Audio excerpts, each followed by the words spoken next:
name's Louisa Larson. I'm the head of English at Jumeirah College, and this is my colleague Elizabeth Tussell. We are here today to talk to you about how we promote literacy and language skills within our school.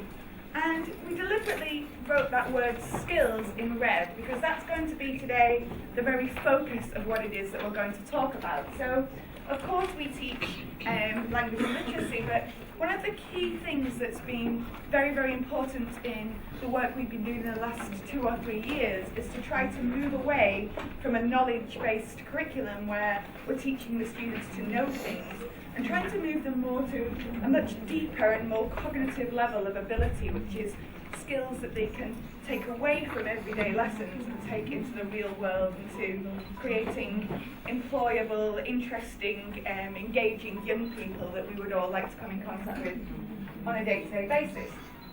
To what extent that's knowledge-based or skill-based? Yes. Okay. We begin by looking at the framework from KHDA or DSIB according to what makes those upper echelons of a great lesson. So what makes an outstanding lesson and what makes a good lesson. Now, there are several different factors involved in the teaching at outstanding and at good level. But one of the things we're really focusing on today are the following. Okay, in order to be outstanding, all students must be engrossed in their work and make considerably better progress than expected. If you want students to be engaged and make better progress than expected, you're going to need to do something more than teach them something that they can know. They need to do something that's more intrinsic at a deeper kind of level. We're also trying to teach them this arrow here, which is independent learning and higher order thinking. And today we're going to talk a little bit about what is higher level thinking and how we try to push those skills to a deeper cognitive level. And then there's this point. Staff understand the next steps students need to take in their learning, and they provide a wide range of activities to help them address that. So my understanding of that is that you can't even begin to deliver a good lesson until you know exactly what your students can do now. Because if you don't know what they can do now, then how can you demonstrate to anybody else observing your lesson that they can do something additionally or better at the end of your lesson? So it's about matching the needs of the students in your classroom to their actual ability, and hopefully every lesson that we teach moves students on in their ability to do something. Next. And as I'm sure we're all very aware of working in this system, that it's for those inspections, it's about how much progress is made within that 45, 55-minute window that you have those students in that room. Okay, so this is going to be a very interactive session. You're going to do as much talking as we are today, so I hope you're all rested and rejuvenated by your excellent lunch. So, I'd like to think about the key skills that underpin every single English lesson that you've ever been into. Every literacy lesson could be in Arabic or French or Spanish or any lesson that's to do with the teaching of reading and writing. What are the skills that underpin that? Okay, we're going to give you 2 minutes or so, and then I'm going to hand over to my colleague here.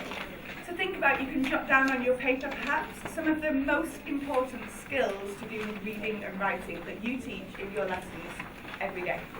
Okay, can you come up with between 3 and 5 really important skills in your lessons, and then I'm going to share some ideas. Please feel free to talk to the person next to you. Cool thinking. Okay, anybody else? Yep. Talking and listening. Okay. Comprehension. Understanding. So, Understanding contextual clues. okay, understanding context. Collaboration. Collaboration. Analysis and application. Ability to synthesize information. Ability. Speaking and expressing. Sorry? Speaking and expressing. I missed a few around here. Expressing. Analysis. Application. Predicting details. Prediction. Noting details. Okay.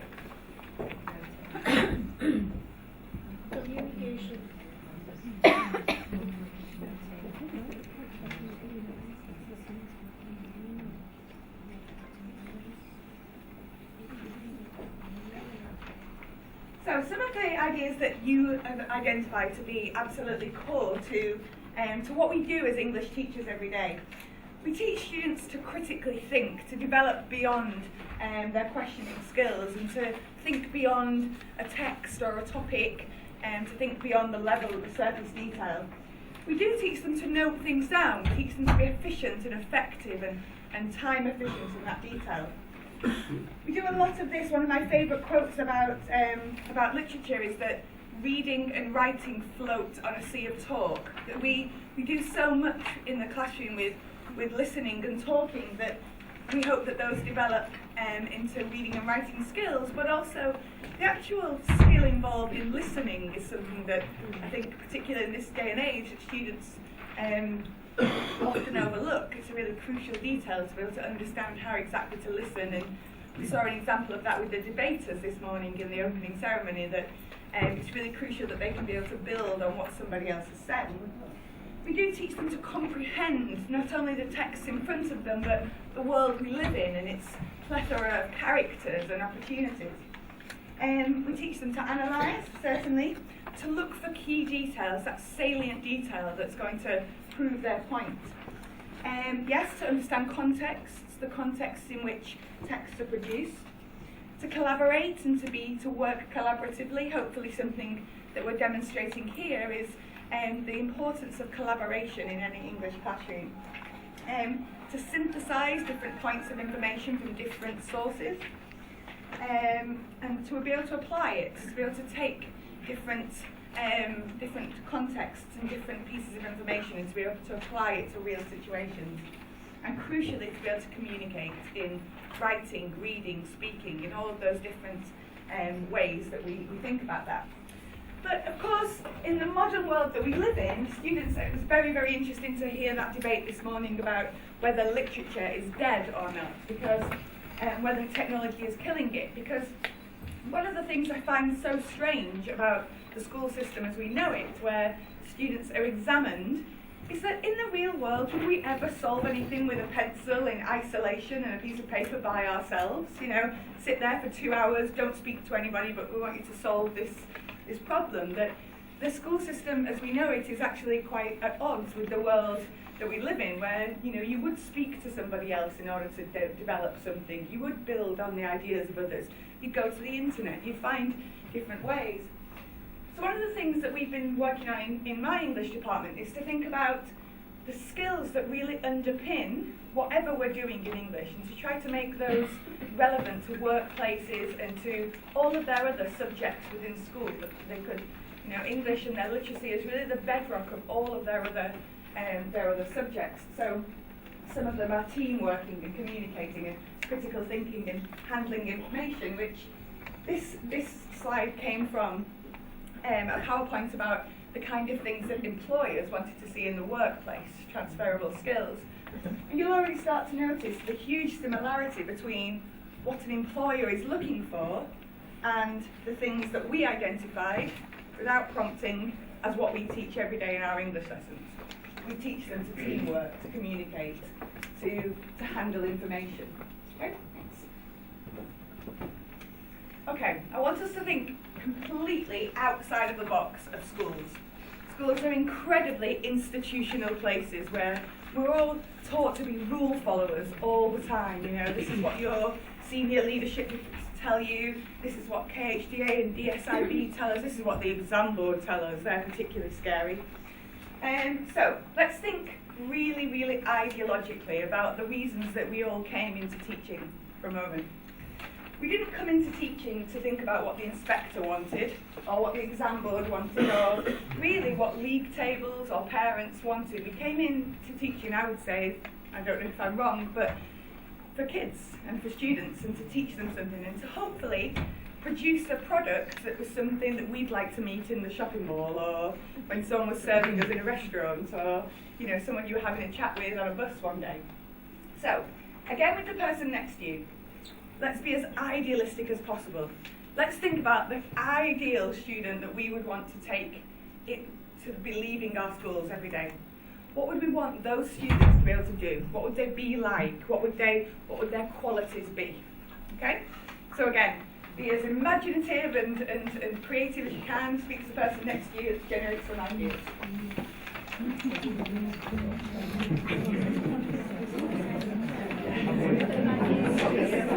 No, I know. It's something you don't have to decide.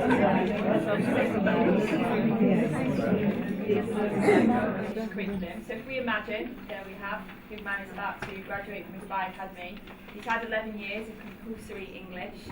So thinking about what you've come up with, you now tell us who is he and what can he do. Okay, so you tell us what it is after 11 years of compulsory English, what is it that you would hope that he can do and take out into the real world? Okay.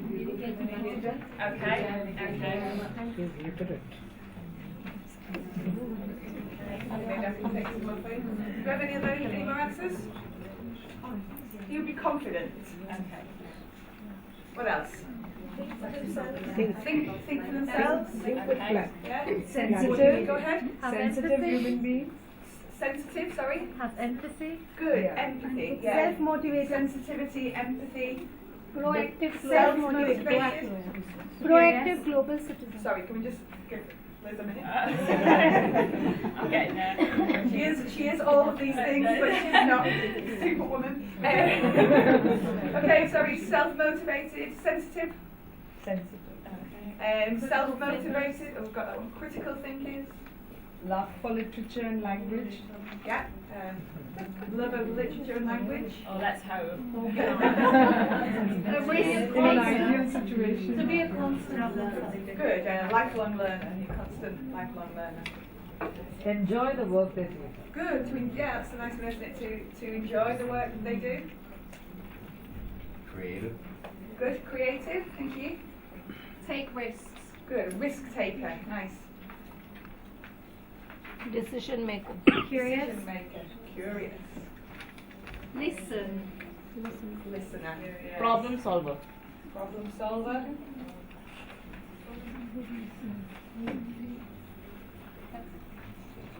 Okay. Yeah. No, I just want to burst a bubble. This is really lovely. But if our kids don't pass the SATs and the SATs, Yeah. and they don't get into the best universities, then everything we've taught them, and that's when we come to the university level, Yeah. they're not recognized for Yeah, that. absolutely, you're absolutely right. But I think we understand that the Yeah, of nature of what we course. do on a day-to-day basis is getting the students to pass exams, absolutely, and to getting them to be into universities. But the work that we've done as a department is to realise that we can do both No, all the time. That every lesson. 100% agree with Yeah. you. It's just the reality of the world. Yeah, We're of doing all course. of this. This is deliberately taken that in an idealistic context. Yes, absolutely. I think that's important point to point out. So, by the time this young man graduates at 16 or 18, we would hope that we have taught him those absolute fundamental skills, that he can write in a range of styles, that he can listen in all kinds of circumstances, that he can read for pleasure and read for empathy and read for understanding. He can skim and scan, infer, deduce, all of those things. That he can speak confidently, express himself in all of those ways. But just as you identified, we would hope that he could think critically, empathetically, that he could self-motivate himself, that he could love literature and be a lifelong learner. And I'm very glad somebody said that over there, that they could create things. I think one of the most interesting statistics that we work with in schools today is that the majority of students we send out into the world are technically training for jobs that don't even exist yet. To think about the world in 20 years' time will be an incredibly different place than the one that we were educated in. So teaching students to create a way and to think of a really creative solution to things is not always going to come as a result of you teaching them something that they need to know by the end of the lesson. And again, one of the things that we spend a lot of time doing in our school is observing colleagues teach. And one of the things that's often quite frustrating is by the end of the lesson, you know the students have made progress, but they've made progress in something that's very discrete. And you know they know that thing at the end of the lesson, but they don't know when they're going to use it or what skill it is that's taught them that key idea. So as I say, we've been trying to work on really developing a skills-based curriculum for everything we do. Okay, so obviously taking into account obviously all of the different things that we have to perfect. So as you explained, we've got to get them to at a certain level. That's an expectation that's put on us as teachers by exam boards or inspection boards or anything. We have to do that. There's no getting away from it. But we also need to find some balance with creating that kind of student as well, because we have to send them out of school with some of the skills, not just being able to pass exams, but also with lifelong skills that they can transfer as well. So there's a lot of pressure there. What we'd like you to do now is think about what we've come up with is obviously a range of different potentials that come out of an English classroom. What we'd like you to do is, it's a Diamond 9 exercise. Most of you may have done this, some of you haven't. And essentially what you're going to do is take each of those and rank them for your department or how English is taught in your school, with the one that has the most priority at the top. Okay, so out of all of those, which would you say is the most priority for you as an English department? And this comes down, so this bottom one would be the least priority here at the bottom, and then obviously you'll probably find that you get sort of a plateau in the middle of a few of those that kind of have the same level of responsibility within the English classroom. Okay, so you've got a little pile of post-it notes. Okay, so if you can work with the person next to you, or if you're from the same department, or I guess on your own, if you're on You don't have the post-it notes, you can yeah, you write can it. just write it. If you don't want to do it on the post-it notes, you can just draw the quick Diamond 9 and then just label which ones you would put at the top and the bottom in terms of priority for you. Of course, there's no right answer. It's about Yeah. evaluating your own content.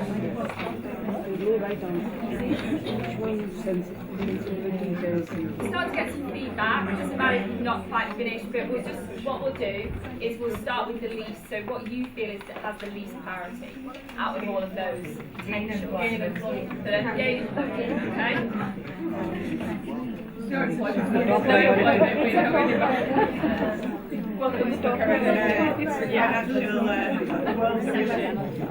Okay, any of those least important? Retain information. Information is just available everywhere. Yeah.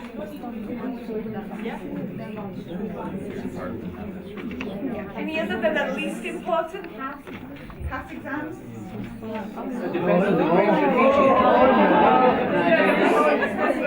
didn't see it. As for me, I'm doing grade 12. This comes first. Yes. Best exam. That was actually. Yeah, I mean that's dependent. Well, Obviously, we have a it's- range of people teaching different Yeah, year it's, groups. it's So the major concern. yeah, if you got exam group classes for some Yeah, it people. depends. Pass exams and gain employment. Most.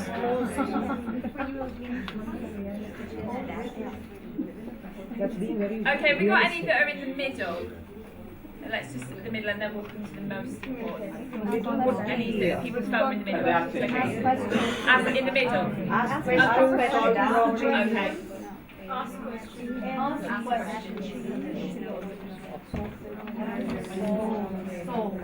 Solve problems. Any others? In the middle, any others? Solve problems. Solve problems, okay? Any others? Adapt to change. Sorry? Adapt to change. Adapt to change, okay, we've got that. Okay, what about most important then? We've obviously got Communicate effectively. Okay, communicate effectively. Being creative. Be problem Okay, solving. respond to questions. Any Problem others? solving. Be a Problem problem solving.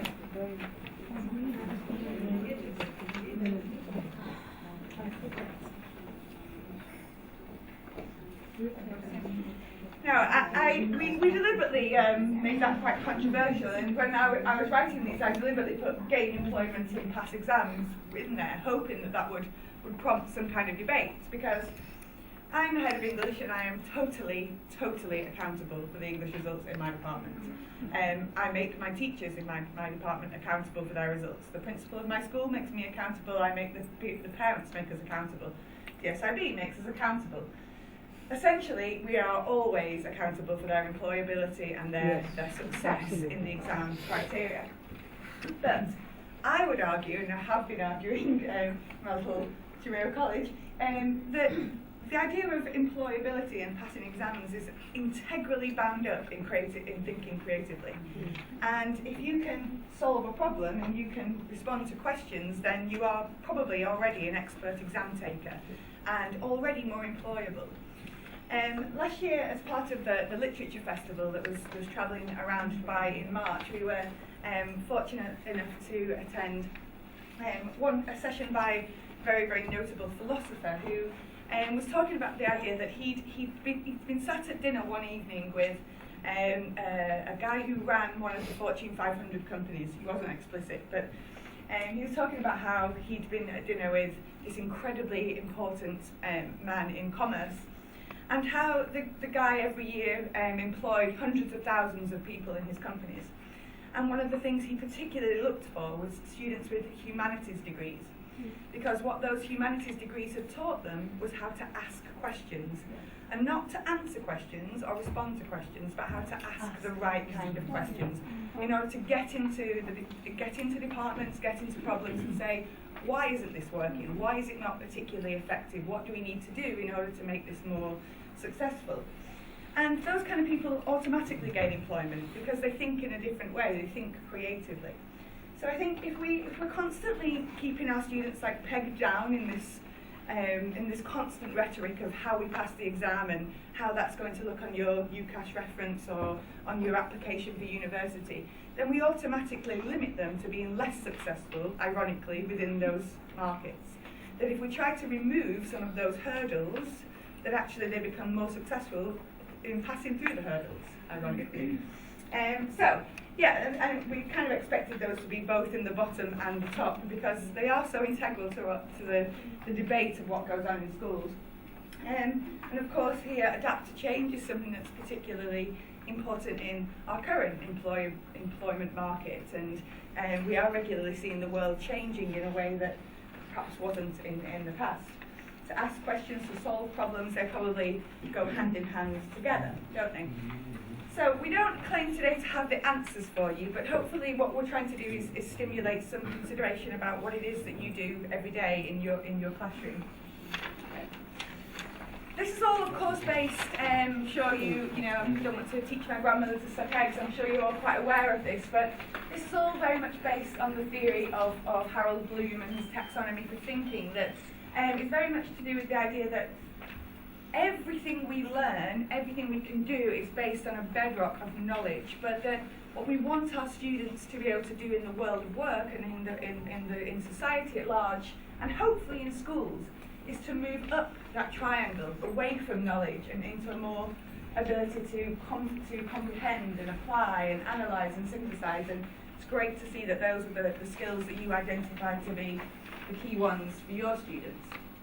Okay, we're now going to show you 10 lesson objectives that I've seen in English departments or in my own English department. On the floor near you, you should have some flashcards that say K, S and B on them. If you don't, it's okay, you can just play along in your own head. Or you can write it on note paper if you like and hold it up. Okay, do you all work in schools where your kids have mini whiteboards you can hold up? Okay, so this is the mini whiteboard equivalent, because I didn't know if they had a mini whiteboard today. The K, of course, stands for knowledge, the S stands for skill, and B stands for both. Okay? In these 10 lessons, are the students learning something that's knowledge-based? Are they developing a skill, or are they doing both? Okay? Okay, so the first one. Are they transferable? Yeah, so the first one is know when to use the apostrophe of possession and the apostrophe of omission.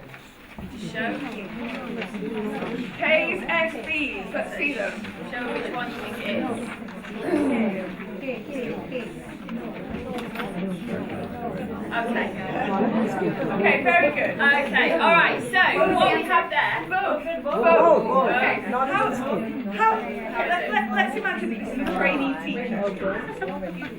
Let's imagine this is a trainee teacher who's written that on their lesson plan and you've seen it and you think, yeah, you're right, they're absolutely right. There is a skill involved in being able to use the apostrophe of possession and omission.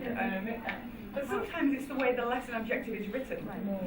So if you're an inspector and you saw this, you'd think, oh, they're going to know how to use an apostrophe. But then they know, can you flash the next part up? It could easily become a skill if they wrote it better. Yeah. So to be able to accurately employ apostrophes suddenly goes from being at the bottoms of Bloom's taxonomy all the way up to application. They know when to apply it. So sometimes it's not about what you're doing in your lesson, but how you're wording the lesson objective. Okay. Okay, next one, practice writing formal letters.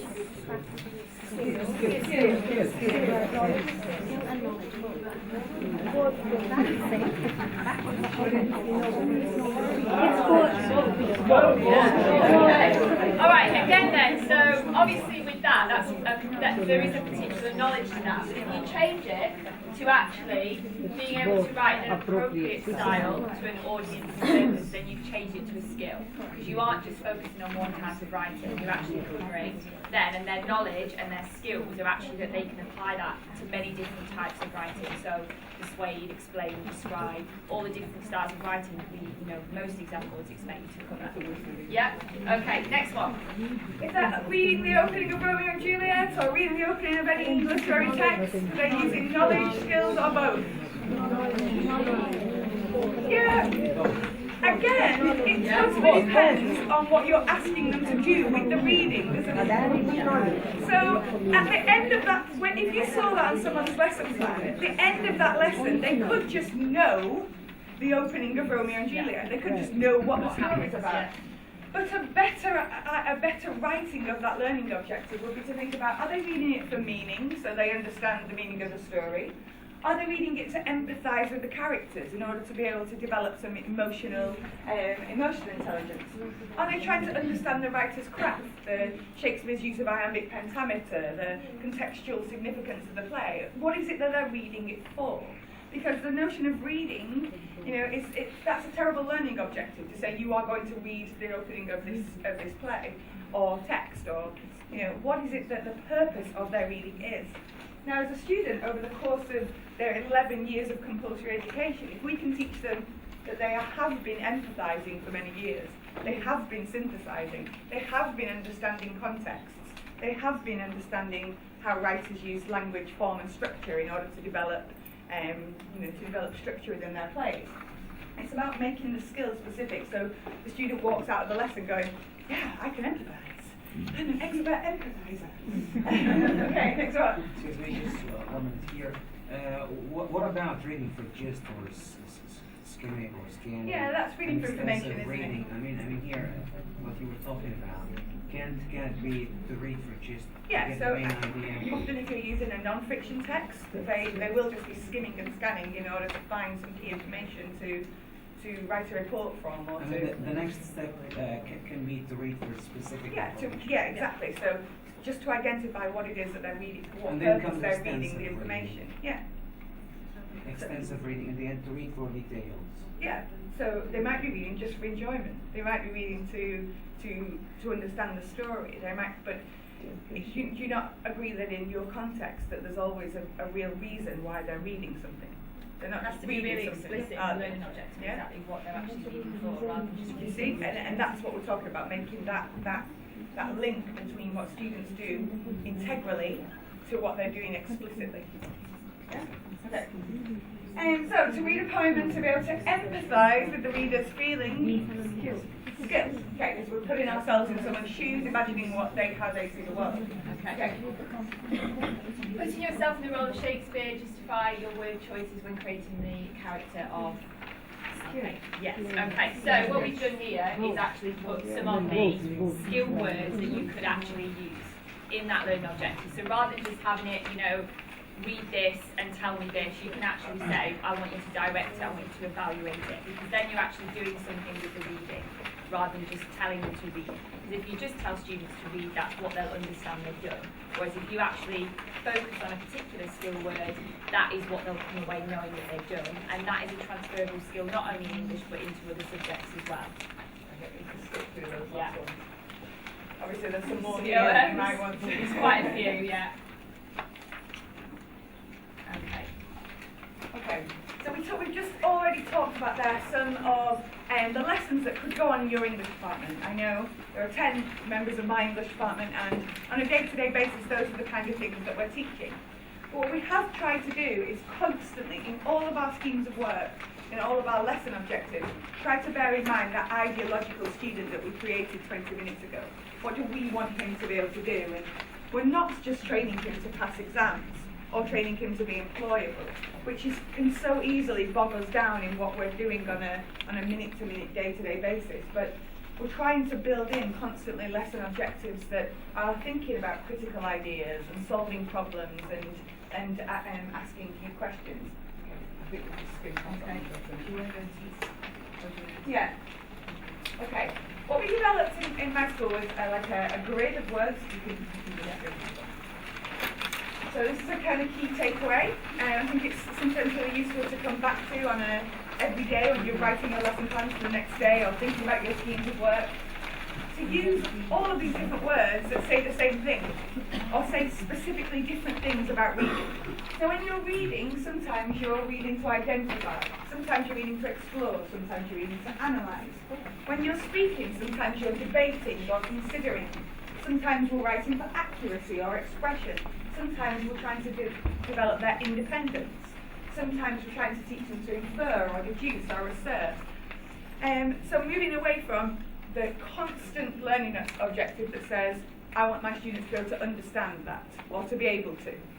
And really helping them move to a world where they fully understand what specific finite skill that they're using in that lesson. So today we're learning to qualify statements by finding quotation from the text. Or we are learning to decipher the meaning of this poem by decoding what the writer is trying to tell us about Elizabethan England, for example. I think these ones are really interesting to see alternatives and to contextualise, because that's the kind of thing that we were talking about there at the start, that the idea of presenting one meaning and then actually trying to train the students to see that there are 5 or 6 different ways that same point could be seen if you were in a different period in history or in a different country in the world or seen from a different cultural, political, religious perspective. How would we interpret that same piece of information? And again, to contextualise it, surely that's the kind of skill that we would want the adults of tomorrow to go out into the world with. Okay, finally, if we've achieved our mission today, we have tried to make you think, as opposed to kind of preaching about what we necessarily do, about what's crucial to your school and your context, what it is that would be useful to see on your lesson plans tomorrow. So maybe just skip back to that slide. Thinking about these as potentials, but there's probably about another 150 other verbs you could use to describe what's going on in your average English lesson. If only 5 of those key skills could make it down this funnel, from all the ones that are in the top of the funnel, if only 5 could make it down the funnel, so you're just taking 5 key skills back to your English department tomorrow, what would they be? Some of the ones might be to analyse. You might be interested in accuracy. Your students might be looking at evaluate. They might need the right answer because they have to pass an exam, or it might be creativity. Okay, so with the person next to you, very quickly, can you write down the 5 key things that your students tomorrow need to be able to do in your classroom? Just 5.